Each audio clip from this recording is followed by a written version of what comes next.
Hey guys, मैं आपका दोस्त एनपी आपका यूट्यूब चैनल पर स्वागत करता हूं।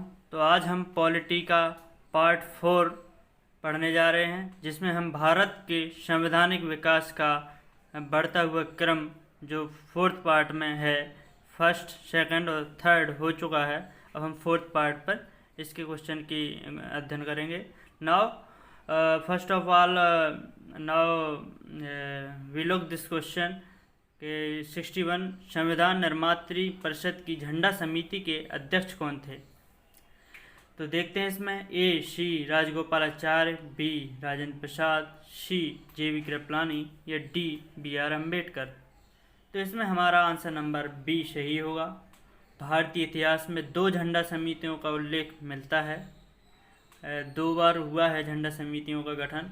तो देखते हैं कौन कौन सी है। 2 अप्रैल 1931 को कांग्रेस के कराची अधिवेशन में गठित झंडा समिति, जिसके अध्यक्ष सरदार वल्लभ भाई पटेल थे, तथा शेष 6 अन्य सदस्य भी थे, जिसमें मौलाना अब्दुल कलाम आज़ाद, तारा सिंह, जवाहरलाल नेहरू, डीबी केलकर, हरिदकर एवं पट्टाभी सीतारामैया थे।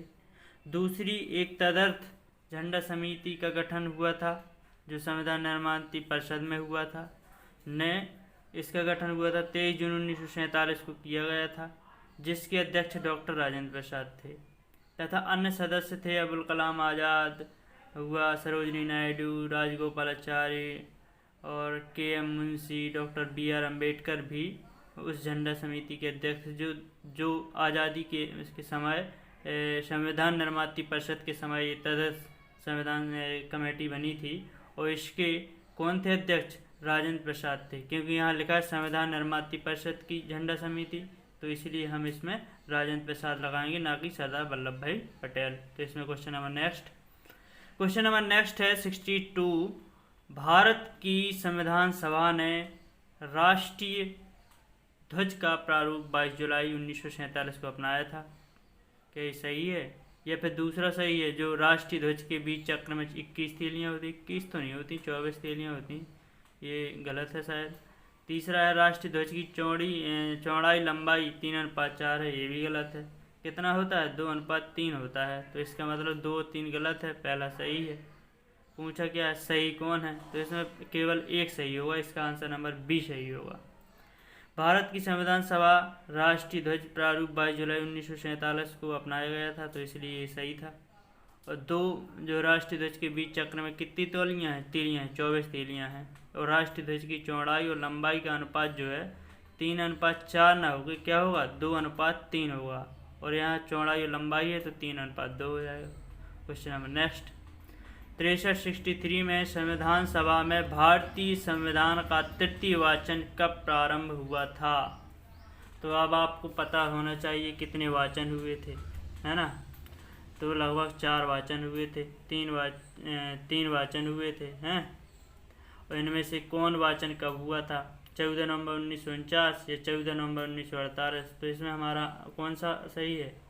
इसमें हमारा आंसर नंबर ये सही होगा 26 नवंबर 1949, 17 नवंबर 1949 को 3य वाचन हुआ था, है ना? संविधान सभा में भारतीय संविधान का 3य वाचन 17 नवंबर 1949 में प्रारंभ हुआ था और 26 नवंबर 1949 तक चला था। कब तक? 26 नवंबर 1949 तक, जब तक यह अंगीकृत नहीं हो गया था। इसका प्रथम वाचन बता दूं 4 नवंबर से हुआ था स्टार्ट, और 9 नवंबर 1948 तक चला था। और दूसरा वाचन जो हुआ था वो कब चला था?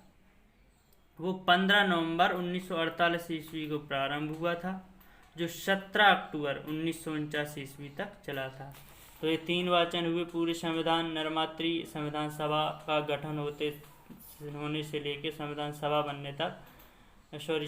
बनने तक ये हुआ, क्या नाम, 3 वाचन हुए। प्रथम वाचन हुआ 4 नवंबर से 9 नवंबर 1948 तक चला था। दूसरा वाचन हुआ था 15 नवंबर 1948 ईस्वी को प्रारंभ हुआ था, लेकिन वो 17 अक्टूबर 1949 तक चला था। और तीसरा वाचन अभी जैसे कि हाल ही में बताया है कि 17 नवंबर 1949 से वो शुरू होकर 26 नवंबर 1949 तक इसका ये वाला वाचन चला था। तो 3 तरीके के 3 मतलब वाचन हुए थे पूरी संविधान सभा में। और अब क्वेश्चन नंबर नेक्स्ट पढ़ते हैं क्वेश्चन नंबर नेक्स्ट है, भारत का संविधान पूर्ण रूप से तैयार हुआ था, कब तो तैयार हुआ था बताइए। तो इसमें हमारा आंसर नंबर बी सही होगा। 26 नवंबर 1949 को पूर्ण रूप से तैयार हुआ था और तभी ये अंगीकृत किया गया था। अंगीकृत मतलब स्वीकार करना होता है। तो भारतीय संविधान की उद्देशिका में उल्लेख किया गया है कि 26 नवंबर 1949 को भारत के लोगों ने संविधान को अंगीकृत और अधिनियमित और आत्मसमर्पित किया है। क्वेश्चन नंबर नेक्स्ट, भारतीय संविधान को संविधान सभा द्वारा अंगीकृत किया गया। फिर से वही क्वेश्चन है, यानी कि इसका ये सही होगा। 26 नवंबर 1949 को जो है इसे अंगीकृत किया गया, अर्थात ग्रहण किया गया या स्वीकार किया गया। ये अलग अलग टाइप से लिखेगा, क्वेश्चन यही रहेगा, बस उसकी भाषा चेंज रहेगी। भारतीय संविधान की उद्देशिका में इसका उल्लेख किया गया है कि इसे कब स्वीकार किया गया है, अर्थात अंगीकृत किया गया है। संविधान को अपनाने, उसके पूर्ण होने, पारित होने तथा इसको अंतिम रूप देने की तारीख 26 नवंबर 1949 को ही माना जाता है। ठीक है, तो क्वेश्चन नंबर नेक्स्ट चलते हैं। भारत का संविधान किस तिथि को अपना गया? फिर देखो, अब इसने फिर वही क्वेश्चन पूछा है। MPPCS में भी आया 1998 में, MPPCS 2010 में भी इसी क्वेश्चन को रिपीट किया गया है। तो इसके बारे में अभी बताया कि 26 नवंबर 1949 को यह प्रस्तावना में लिखा है कि इसे कब अंगीकृत और आत्मर्पित किया गया है। इसी दिन नागरिकता अंतःकालीन संसद अस्थायी और संक्रमणकालीन उपबंध भी लागू कर दिए गए थे। इसे 1950 को 26 जनवरी 1950 को ग्रहण किया गया। क्वेश्चन नंबर नेक्स्ट, भारतीय संविधान कब लागू हुआ? अब फिर वही क्वेश्चन, मतलब क्वेश्चन वही है, कब लागू किया गया, कब अंगीकृत किया गया, किस तिथि में किया गया, कब स्वीकार किया गया, कब ग्रहण किया गया। क्वेश्चन वही है, बस भिन्न भिन्न टाइप से पूछते हैं। तो इसमें आंसर नंबर ए सही होगा, 26 जनवरी 1950। क्वेश्चन नंबर नेक्स्ट है, संविधान को 26 जनवरी के दिन लागू करने का निर्णय इसलिए किया गया है, क्यों किया गया है बताओ भाई, क्यों किया गया? क्योंकि कांग्रेस ने स्थिति को 1930 में स्वतंत्रता दिवस के रूप में मनाया था, या फिर स्थिति को 1942 में भारत छोड़ो आंदोलन प्रारंभ किया गया था, या शुभ दिन था, या डी में से प्रश्न में से कोई नहीं। तो इसमें आंसर नंबर ए सही है। कांग्रेस ने स्थिति को 1930 को स्वतंत्रता दिवस के रूप में मनाया था, इसलिए हम इसे 26 जनवरी के रूप में मनाते हैं। क्वेश्चन नंबर नेक्स्ट है, भारतीय संविधान को अपनाया गया था। बताइए, भारतीय संविधान को कब अपनाया गया था, किसके द्वारा अपनाया गया था? सॉरी, संवैधानिक सभा द्वारा अपनाया गया, ए। बी, ब्रिटिश संसद द्वारा अपनाया गया, नाउ गवर्नर जनरल द्वारा, या फिर भारतीय संसद द्वारा। राइट, कौन सा सही है बताइए? तो इसमें हमारा आंसर नंबर ए सही है, संवैधानिक सभा द्वारा इसे अपनाया गया था। क्वेश्चन नंबर नेक्स्ट, संविधान सभा द्वारा भारतीय संविधान को स्वीकृत किया गया। अब यही क्वेश्चन बार बार रिपीट होता है, कहानी था अंगीकृत किया गया, कब स्वीकार किया गया, कब ग्रहण किया गया। सब क्वेश्चन का टाइप एक ही है, बस पूछने का तरीका अलग अलग है। तो बताइए इसमें हमारा आंसर कौन होगा, कमेंट बॉक्स में बताइएगा जरूर, आपके अकॉर्डिंग कौन है।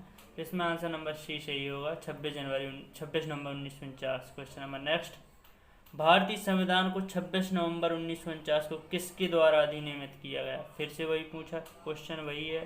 देखो, मेंस में पूछा गया है UPPCS के, तो मैं ये बार बार जो पूछे गए हैं, रिपीट किए गए क्वेश्चन को इसलिए लिखा हूँ ताकि आपको दिमाग में ये नोटिस हो जाए कि कितना यह इम्पोर्टेंट है। क्वेश्चन नंबर ए है, भारतीय संविधान सभा द्वारा। इसमें हमारा आंसर नंबर ए सही रहेगा कि 1949 को 26 नवंबर को संविधान सभा द्वारा इसे अपनाया गया।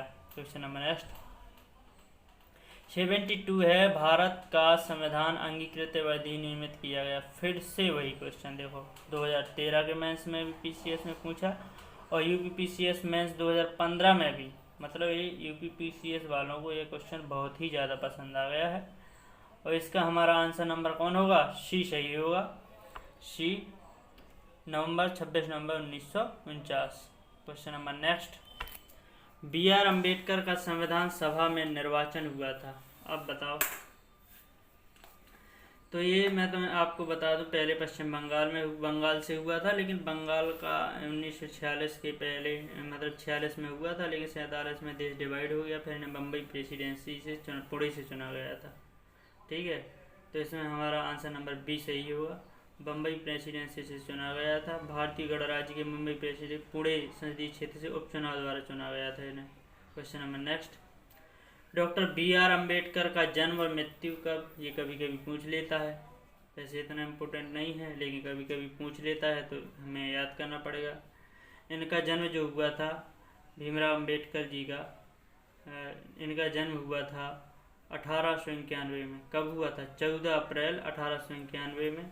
और इनका देहांत हुआ था 6 दिसंबर 1956 को। कब हुआ था? 6 दिसंबर 1956 को। क्वेश्चन नंबर नेक्स्ट, किस वर्ष में जन गण मन को भारत के राष्ट्रगान के रूप में अपनाया गया था? किस वर्ष में जन गण मन को भारत के राष्ट्रगान के रूप में अपनाया गया था? बताइए इसमें कौन सा सही है? A 1948, B 1949 या C 1950 या D 1951? तो इसमें हमारा आंसर नंबर C सही है। 24 जनवरी 1950 को राष्ट्रगान के रूप में इसे अपनाया गया जनगण मन को, और यह 52 सेकंड का होता है। क्वेश्चन नंबर नेक्स्ट, भारत शासन द्वारा राष्ट्र की चिन्ह कब से अंगीकृत किया गया था? राष्ट्र की चिन्ह, अशोक का चिन्ह जानते हो, या सारनाथ में अशोक की स्तंभ की जो आकृति बनी है वही चिन्ह राष्ट्र की चिन्ह है वो, ना कि राष्ट्रीय। तो इसका राष्ट्र की चिन्ह क्या होगा?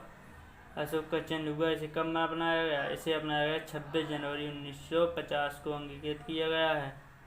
ठीक है। क्वेश्चन नंबर नेक्स्ट, निम्नलिखित कथनों पर विचार कीजिए। एक, तृतीय गोलमेज सम्मेलन के विचार विमर्श की परिणति भारत सरकार अधिनियम 1935 के पारित होने के रूप में हुई, या भारत सरकार अधिनियम 1935 ने ब्रिटिश भारत के सूबों और भारतीय रियासतों के एक संघ पर आधारित ऑल इंडिया फेडरेशन के गठन का उपबंध किया। इसमें से बताना है कौन सही है। तो इसमें हमारा आंसर नंबर C सही है। इसमें दोनों ही ऑप्शन सही है, एक भी सही है, बी भी सही है। प्रथम गोलमेज सम्मेलन 1930 में हुआ था, द्वितीय गोलमेज सम्मेलन 1931 में, और तृतीय गोलमेज सम्मेलन कब हुआ था? 1932 में। तो इसमें क्या लिखा है कि नवंबर दिसंबर 1932 में लंदन में आयोजित तीसरे और अंतिम गोलमेज सम्मेलन में कांग्रेस ने भाग नहीं लिया था। किसने लिया था? किसने लिया था?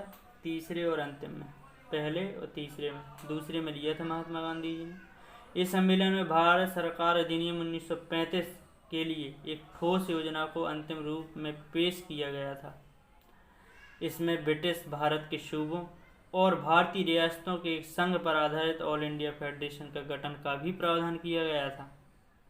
ठीक है, यानी कि इसका दूसरा भी सही है, पहला भी सही है, पहला और दूसरा दोनों सही है, इसलिए हमारा इसमें आंसर नंबर C सही हुआ, जिसमें ऑप्शन नंबर C में लिखा है 1 और 2 दोनों। क्वेश्चन नंबर नेक्स्ट, संविधान सभा में वयस्क मताधिकार को 15 वर्ष के लिए स्थगित करने की बात किसने की थी? बताओ भाई, किसने की ये बात? राजेंद्र प्रसाद ने कहा था, या जवाहरलाल नेहरू ने, या मौलाना आज़ाद ने कहा था, या भीमराव अम्बेडकर ने? किसने कहा था 15 वर्ष को स्थगित करने के लिए? तो इसमें हमारा आंसर नंबर C मौलाना आज़ाद ने। संविधान सभा में वयस्क मताधिकार विषय पर बहस के दौरान मौलाना अबुल कलाम आज़ाद ने 15 वर्षों के लिए स्थगित करने की वकालत की थी। क्वेश्चन नंबर नेक्स्ट, निम्नलिखित में से किसने सुझाव दिया था कि भारत की स्वतंत्रता के बाद भारतीय राष्ट्रीय कांग्रेस को एक राजनीतिक दल के रूप में भंग कर दिया जाना चाहिए? बताइए भैया, किसने कहा था? A राजगोपालाचार्य, B जयप्रकाश नारायण, या आचार्य कृपलानी, या D महात्मा गांधी? तो इसमें हमारा answer number D Mahatma Gandhi ने यह कथन कहा था कि राजनीतिक दल के रूप में भंग कर देना चाहिए कांग्रेस को। क्वेश्चन नंबर नेक्स्ट, अपनी राष्ट्रवादी प्रतिक्रिया में भारतीय संविधान के निर्माताओं में अल्पसंख्यकों के हितों तथा भावनाओं के महत्व को कम करके आंका है। ये किसने कहा था भाई? बताइए, ये किसने कहा था कि अपनी राष्ट्रवादी प्रतिक्रिया में भारतीय संविधान के निर्माताओं में अल्पसंख्यकों के हितों भावनाओं के महत्व को कम करके आंका था? इसमें हमारा आंसर नंबर जो है D सही है, आइवर जेनिस ने कहा था ये सब। ठीक है। क्वेश्चन नंबर नेक्स्ट, किसने कहा था संविधान सभा कांग्रेस थी और कांग्रेस भारत था? किसने कहा था भाई ये संविधान सभा कांग्रेस थी और कांग्रेस भारत था? बताइए, इसमें A ऑप्शन नंबर A सही है। ऑस्टिन के इटली ने कहा था, कि विंस्टन चर्चिल ने, या माउंटबेटन ने? तो इसमें हमारा आंसर नंबर A सही है। ऑस्टिन ने यह कहा था कि संविधान सभा कांग्रेस थी और कांग्रेस भारत था। उनकी किताब द इंडियन कॉन्स्टिट्यूशन में यह वर्णित है। क्वेश्चन नंबर नेक्स्ट है, भारतीय संविधान सभा में कुल कितनी महिला सदस्य थी? तो इसमें आपको पता होना चाहिए, इसमें ए 15, बी 13 या 12, 10। तो इसमें हमारा आंसर नंबर ए सही है, 15 महिलाएं थीं, जिनके नाम ये हैं। एक तो विजय लक्ष्मी पंडित भी थीं, राजकुमारी अमृत कौर थीं, सरोजनी नायडू भी थीं, सुचिता कृपलानी भी थीं, पूर्णिमा बनर्जी, लीला राय भी थीं, दुर्गाबाई भी थीं, हंसा मेहता, कमला चौधरी, रेणुका राय, मालती चौधरी और दक्षयानी वेलायुधन, कौन? दक्षयानी वेलायुधन बेगम एजाज रसूल भी थीं, एनी मस्करीनी, क्या बोलते हैं, एनी मस्करीनी और अम्मू स्वामीनाथन भी थीं। तो आपको तो इसमें 15 महिलाएं थीं संविधान सभा में कुल, ठीक है। प्रेजेंट टाइम में संविधान सभा में अर्थात संविधान में लोकसभा की में कितनी महिलाओं को निर्वाचित किया गया है? तो कृपया आपको जानकारी हो तो कमेंट बॉक्स में लिखें। और यदि आपको मेरे यह वीडियो पहले पार्ट 2, 3, 4 देखना यदि आपको पसंद आते हैं तो please like, subscribe and share ज़रूर करें। और इससे कुछ नहीं, मुझे मोटिवेशन मिलता है, मैं और अच्छा सीरीज और अच्छा एक्सप्लेनेशन करके इन वीडियो को और ज़्यादा डिफाइन करने का प्रयास करूँगा। तो कृपया आप लाइक, सब्सक्राइब एंड शेयर ज़रूर करें अधिक से अधिक। और आज के लिए इतना ही, धन्यवाद।